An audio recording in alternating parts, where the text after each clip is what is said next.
This Week in Gaming with Naomi Kyle.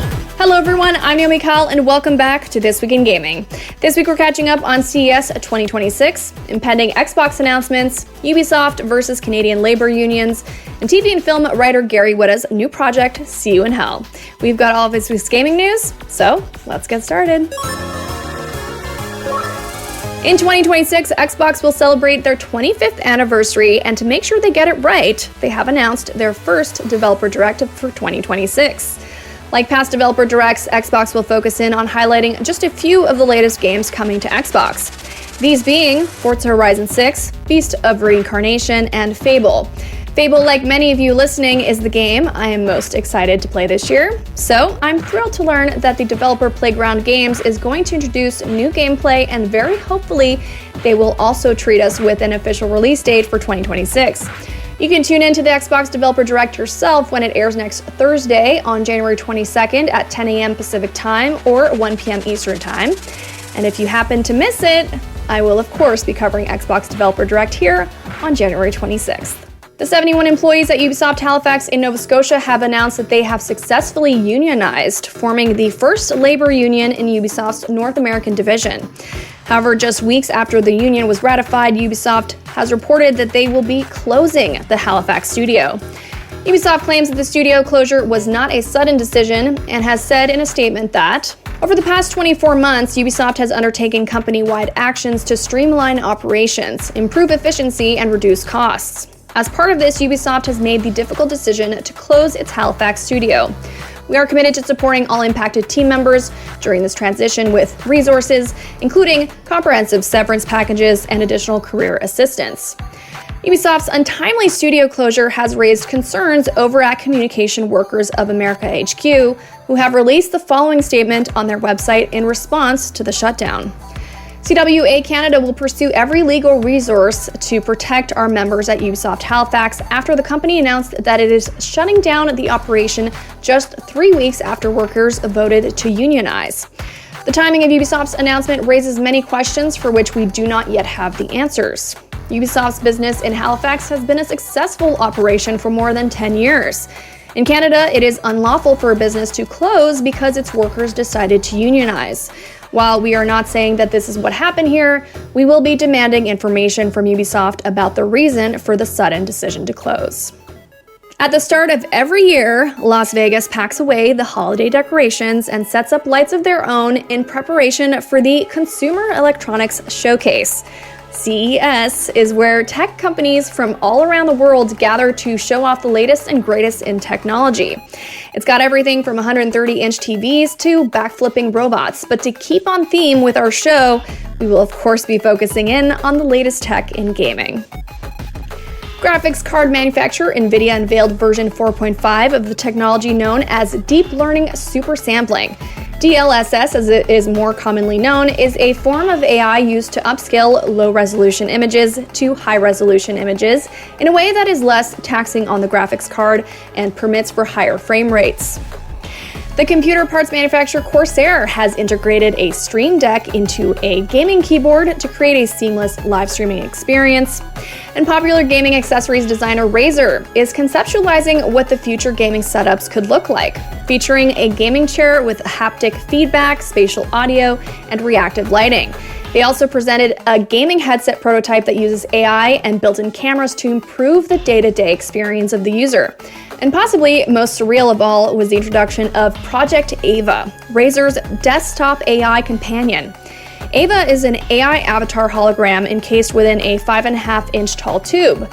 Ava is said to be able to run using the power of proven AI software like Gemini or ChatGPT, and so far has a roster of 4 avatars to choose from and promises that more avatars will be available after the product launches in the second half of 2026. Quest complete. So that's the news for this week. It's now time to chat with our guest. Gary Whitta joins us to chat about our expectations for the upcoming Xbox Direct, his thoughts on hit game Arc Raiders, as well as chatting about his newly announced project, See You in Hell. Select game mode.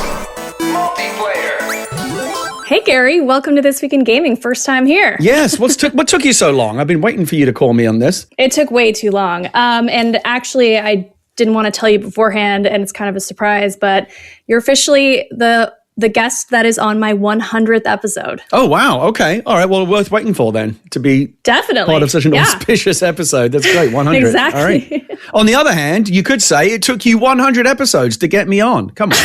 That's right. Crazy. But I appreciate you coming on because we have some really cool stuff to talk about. Yes, and the timing is, in fact, very good for me. So I appreciate that. Thank you. Super good timing, I think. All right, so let's get into some gaming stuff before we get into your big project that I'm excited to talk about. Yes. Next week, we're having Xbox Direct. There's going to be one. It's going to be, from what I hear, Forza. It's going to be Fable, hopefully, some gameplay is what I heard. What are your expectations for this Xbox Direct? It's coming at a really interesting time, isn't it? Because I was just on Kind of Funny Games Daily last week talking about the Xbox and the current state of Xbox. There's a big discussion right now. Like, is Xbox moribund? Is it on the way out? Are they, are they going to turn into the next Sega where they just stop making hardware and start making games because they're clearly going, cross-platform with everything? I think when they announced that the new Halo remake was going to be on PlayStation, that felt like the final shoe that we were waiting to drop, right? There's nothing left.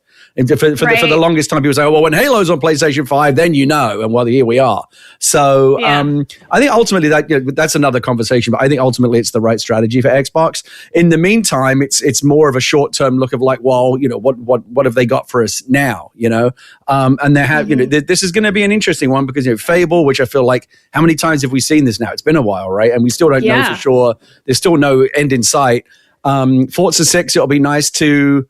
Is it 6? It's 6, right? Because we had 5. Yeah, okay. So it's 6 in Japan, which I've been saying for the longest time. It's funny, Assassin's Creed and Forza are the two games I'm like, when are you going to go to Japan? Like, it makes total sense to go to those places because, there's awesome kind of samurai, history in Japan for Assassin's Creed. And this incredible, racing, drifting culture in Japan. And so and we got them both, right? We got Assassin's Creed Shadows, and now here comes Forza 6. So I'm really, really excited to see what they're doing in Japan. That's going to be an interesting selection of environments, right? Because, there's beautiful countryside in Japan. I imagine you'll be kind of like racing around Mount Fuji and doing all this crazy stuff. But also, what I want is like the Tokyo drift stuff. Right? I want to be drifting around, urban Tokyo and doing all that crazy stuff. And hopefully the game will offer both of those. And we know it's going to look great because they always do. And don't forget as well, Forza, the Horizon is now carrying all of Forza on its shoulders, right? Because Forza Motorsport has gone away, so the Horizon is basically now the core part of that franchise. So I'm excited about that. I'm super excited about Fable, especially as a Brit. I still have very, very fond memories of playing the original Fable back on the original Xbox back in the day. To me, it is one of the great Xbox franchises. It doesn't get talked about as much for whatever reason. I don't know, maybe because there hasn't been one in a long while. But historically, it has been one of the few games that I feel like successfully captures kind of that very specific British sense of humor. So it looks like that's going to continue. So I'm optimistic about Forza. I'm optimistic about Fable. These are the things that we know about. The question is like, what else might they have up their sleeve? Because they are fighting, a lot. I'm saying it for a while. Like the vibes have felt off with Xbox for a while, right? And what can they do to get back on track? And it's all about games. And what's interesting is now as a license holder, if you look at like who's got the best portfolio of gaming, franchises and developers in the business, Xbox is up there now, right? Because they basically bought it all. Yeah, I'm in the same boat. I feel like they really have to bring a good showing. And like I said, with Fable, if they show some gameplay, I'd really like a release date too. Yeah, I'd love to see Fable. Do you think we'll see Fable this year? I think so. We kind of have to, right? Like, how much longer can this go on? They need their big holiday. We don't necessarily know what their big like holiday games are going to be. As good as that Halo campaign Evolved looks, it really does look incredible. That's not going to cut it, right? We want more than that. We definitely do. All right, we're cutting to Games Out this week, and we'll be right back. Games Out this week. Starting on January 12th, Quarantine Zone: The Last Check decontaminates the PC. On January 13th, Hytale returns to the PC. On January 14th, Filna Fantasy and Street Dog BMX bunny hops onto the PC. On January 15th, The Legend of Heroes Trails Beyond the Horizon launches on PS4, PS5, PC, and Nintendo Switch 1 and 2. On January 16th, Broken Lore Unfollow creeps onto the PS5, PC, and Xbox Series X and S. The Epic Games Store is offering 2 free games this week. Styx Master of Shadows and Styx Shards of Darkness will be available for download from January 15th until the 22nd. PS Plus subscribers can look forward to 3 free games for the month of January: Core Keeper, Epic Mickey Rebrushed, and Need for Speed Unbound. All of these titles will be free and available to download from January 6th until February 2nd. Quest accepted. All right, so I heard on the interwebs, because you posted about it, that you're playing Arc Raiders. What do you think of it? I am. I was so bummed this weekend because I was all settled down for like a Saturday night playing Arc Raiders, and a lot of my friends are playing. It's actually the game, the multiplayer game in the last couple of years that has like the broadest group of my friends playing. Like, so many people are playing it, so it's actually nice to be able to jump on a game that really does encourage you to play with other people. I personally don't enjoy it. You can play it solo, but I don't enjoy it. I choose not to play solo. It's much more fun to play with friends, especially a group of 3. And I jumped on Saturday night, and for whatever reason, no one was on, and it was a big bummer. And I didn't want to play solo. It really is. If people are asking me like, "Can you play solo?" I say, "Yeah, you can," but like, I really wouldn't unless you've got people that you can run with. But I love it. Yeah. What a fun. Have you been playing it? It's such a fun game. I've played it here and there. I haven't had a good sit down with it, partly because I've been stuck on blueprints and trying to finish that finally, because I still haven't gotten to the 47th door or 46th door. So yeah, but I've played it and I totally get the hype, and I do a clip show for Gamerant actually now, where I saw that, like funny moments and stuff. Yeah. Yeah. And it's crazy the stuff that happens in that game. People are getting so creative. It has that same recipe, and it's very, I don't know if like game designers like design for this now, but you always want that like virality, like what's going to make this game pop off in terms of TikTok clips and Instagram clips and things like that. And the game that really showed how to do that in the last year or two, I think, was Helldivers. Like, that game generates incredible moments where, like, you're talking to like, I still talk to my friends about stuff that I did like a year ago. Oh, do you remember that time when we, it creates those incredible fishing stories and those moments of like, you got to clip that. Like, I probably hit like the record button, to record like the last 30 seconds of gameplay with Helldivers, like more than any other game I've ever played. And Arc Raiders has that same sense of like that, it is fun. You can totally lose an evening just watching those clips, right? Like crazy stuff that happens. So really, really fun game. I love the vibe. I even love the kind of like the synthwave 80s, the aesthetic and the soundtrack they put on it. It's just such a fun game. Heavily, heavily reliant on playing with friends. Absolutely.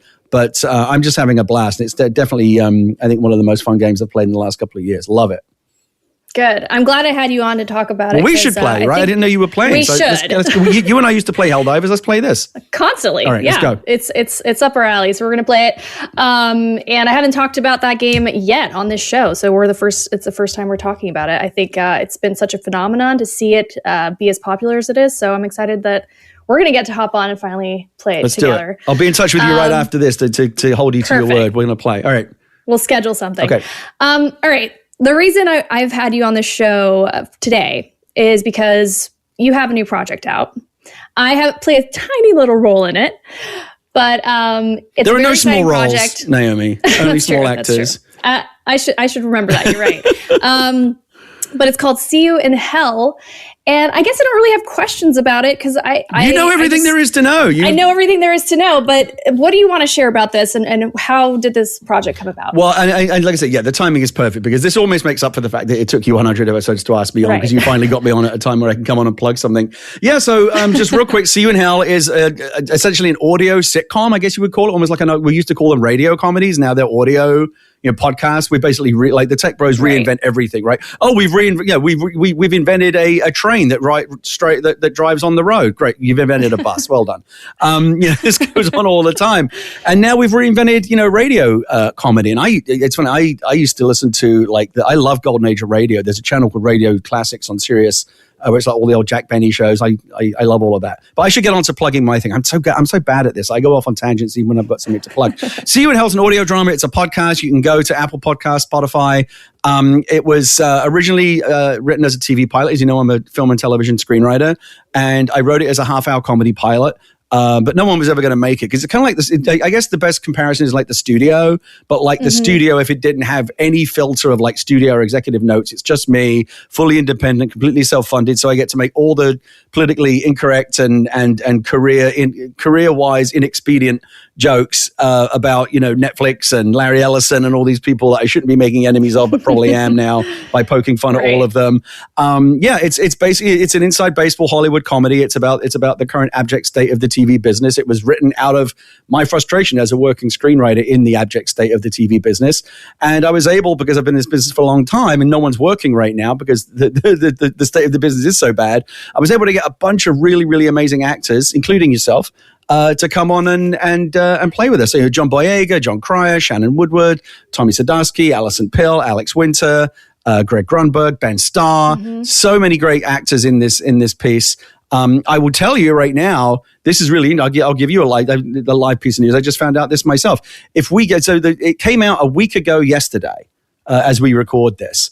And if in the next day or two, we get the trajectory continues in terms of people discovering the show and things like that, we will have debuted in the top 1% of all podcasts globally. How about that? There you go. Oh my gosh. Right? Congratulations. So we're a hit. We're a bona fide hit. I'm already, we're going to start talking about episode 2, I think, pretty soon now that we know that there's appetite for more. But yeah, please go check it out. It's really, really fun. You can go to Apple Podcasts, you can go to Spotify, you can go to YouTube, or you can even go to seeyouinhell.tv, which is a website we put up just for this. It has all the links. You can even listen to the show in an embedded player right there in the website. It's only one click away. Please go check it out. I think you'll really, really enjoy it. 5 stars on Apple Podcasts. I'm so proud of it. Really, really fun. It looks like we are going to make more. But go check out the pilot episode. 40 minutes of rib ticklers and thigh slappers and as I said before, kind of industry satire that is in no way the product of my bitterness and resentment of the industry after 20 years of being kicked around like a junkyard dog in this business. But no, it's fun, and I'm grateful for the opportunity to come on and plug it today. Yeah, thanks for doing that. It's really funny. I read before it was ever. Yeah, you read it when it was just a script, right? Yeah. Yeah. I read the whole thing, so I loved it. I play a role where I'm an Amazon exec. Just got a couple lines in the first episode. You're an annoying Amazon executive. I can see you coming back as like this week you're going to be this or that. Like we'll bring you back as like a utility player every episode. But no, you did great. Everyone is. Oh, Jonathan Frakes, I forgot. It's okay. That's you have your scene. I was going to say your scene is with Lieutenant Commander Riker. Jonathan Frakes, of course, plays Ted Sarandos, the CEO of Netflix. Paul Scheer, I almost forgot, of course, plays Charlie Kaufman. We're going to get ourselves into a lot of trouble in this show, but by the time it's done. But for right now, we're really enjoying it. Unless I just got the podcast metrics back, we are. Apparently classified as an elite launch. I love that. Which is to say that of all the podcasts out there right now, we are very much up in the top percentiles of podcasts. So that's been really gratifying to see. I think everyone should tune in just to find out how crazy you push the line. How far you take it. I had a few comments from people like, bloody hell. It's like, you can see, like, I can see why nobody would put this on TV because, like, there's no way this version of the show as written would make it on TV. Like, probably like most of the jokes that I think are the funniest, which are the ones that kind of like closest to the line, and the most politically kind of, we don't want to get in trouble with this person or that person. But it's just me, so I'm like, whatever. That's what makes it so good. Let's see what happens. But no, it's been very, very fun to write something without any studio interference, any executive development notes. I did get notes. I got notes from my friends, but the nice thing about it is I get to choose to ignore them all. I did. We did a couple of people had really good suggestions, and I incorporated them. It's so nice to be able to. That was the nicest thing, Naomi. It was not just being able to make something at a time in which nothing's really getting made, but also just being able to kind of like make it on my own terms, and not have to worry about. You're kind of directed. Yeah. I directed, produced, paid for all. Basically, I paid for it, so I got to be my own boss for once. And what a treat to see something through to completion for once, and to be able to kind of bellyache publicly about my travails in the screenwriting business. And yeah, check it out. seeyouinhell.tv. It's a lot of fun. It's so fun. And I'm gunning for season 2. Absolutely. Well, Gary, it was so awesome having you on the show finally. And our 100th Thanks for having me. Have me back before the 200th episode, please. Absolutely. 100%. And we'll play Arc Raiders in the meantime. Yeah, I'll hit you up right after this. Thanks, right. Gary. Have a good one. You too. Bye. Gary Whitta is a film and TV writer. You can follow him on Instagram at @GWhitta. Flawless victory! Continue. And that's This Week in Gaming. I'm your host, Naomi Kyle. I had such a blast bringing you all the latest in games. Thank you so much for listening, and thanks to Josh Seaman, our co-writer, for helping put the show together every week. From all of us here at This Week in Gaming, we wish you a fun-filled week. We'll see you again, same time, same place. Thanks for listening. Bye. This Week in Gaming is an iHeartRadio Canada podcast. Subscribe to this podcast on iHeartRadio or wherever you get your podcasts. Download the iHeartRadio app for more podcasts just like these.